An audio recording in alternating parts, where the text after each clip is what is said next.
Hello. അപ്പോൾ ദേ ഇന്ന് ഞായറാഴ്ചയായിട്ട് ഞാൻ വൈകിയാണ് എഴുന്നേറ്റത്. അപ്പോൾ ദേ രാവിലത്തെ ചായക്കടി ഉണ്ടാക്കാനുള്ളൊരു പരിപാടിയിലാണ്. അപ്പോൾ അതേ വെള്ളയപ്പത്തിൻ്റെ തലേ ദിവസം കലക്കി വെച്ചിട്ടുണ്ടായിരുന്നു കേട്ടോ. അപ്പോൾ അതേ വെള്ളയപ്പത്തിൻ്റെ മാവ് നന്നായിട്ട് പൊങ്ങി നല്ല ഭംഗിയായിട്ടുണ്ട്. അപ്പോൾ അതേ വെള്ളയപ്പം ഉണ്ടാക്കാമെന്ന് വിചാരിച്ചു ചട്ടി അടുപ്പത്ത് വെച്ചു. അപ്പോൾ അതേ വെള്ളയപ്പം ഉണ്ടാക്കാൻ തുടങ്ങി കേട്ടോ. അപ്പോൾ വെള്ളയപ്പത്തിന് മുട്ടക്കറി വെക്കാമെന്നാട്ടോ വിചാരിച്ചത്. അപ്പോൾ മുട്ട ഉണ്ടായിരുന്നില്ല സത്യത്തിൽ. മുട്ട എന്നിട്ട് ഞാൻ കടയിൽ പോയി വാങ്ങിച്ചുകൊണ്ട് വരികയാണ് ചെയ്തത്. എന്നിട്ട്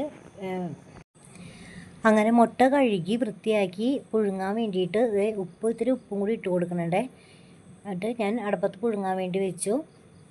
അപ്പോഴേക്കും വെള്ളയപ്പം ഉണ്ടാക്കി കഴിഞ്ഞു. അപ്പോൾ ചേച്ചി രാവിലെ മുട്ടക്കറിയുടെ ഗ്രേവി ഉണ്ടാക്കി വെച്ചിട്ടുണ്ടായിരുന്നു. അപ്പോൾ മുട്ട പുഴുങ്ങിയത് പാകമായിട്ടുണ്ടായിരുന്നു കേട്ടോ. അപ്പോൾ തന്നെ ഞാൻ മുട്ട പൊളിച്ച് അതിനകത്തേക്ക് ഇട്ട് കൊടുത്തിട്ടുണ്ട്. പിന്നെ മുറിക്കാൻ നിന്നില്ല കേട്ടോ, ഇങ്ങനെ അതേപാടെ തന്നെയാണ് ഇട്ടത്. അങ്ങനെ നമ്മുടെ വെള്ളയപ്പവും മുട്ടക്കറിയും റെഡി ആയിട്ടുണ്ട് കേട്ടോ. അങ്ങനെ ഞാൻ 2 വെള്ളയപ്പവും കറിയും എടുത്ത് എൻ്റെ ചായ കൂടി പാസ്സാക്കിയിട്ടാണ്. അപ്പോൾ അടുത്ത വീഡിയോ ആയിട്ട് വീണ്ടും കാണാം.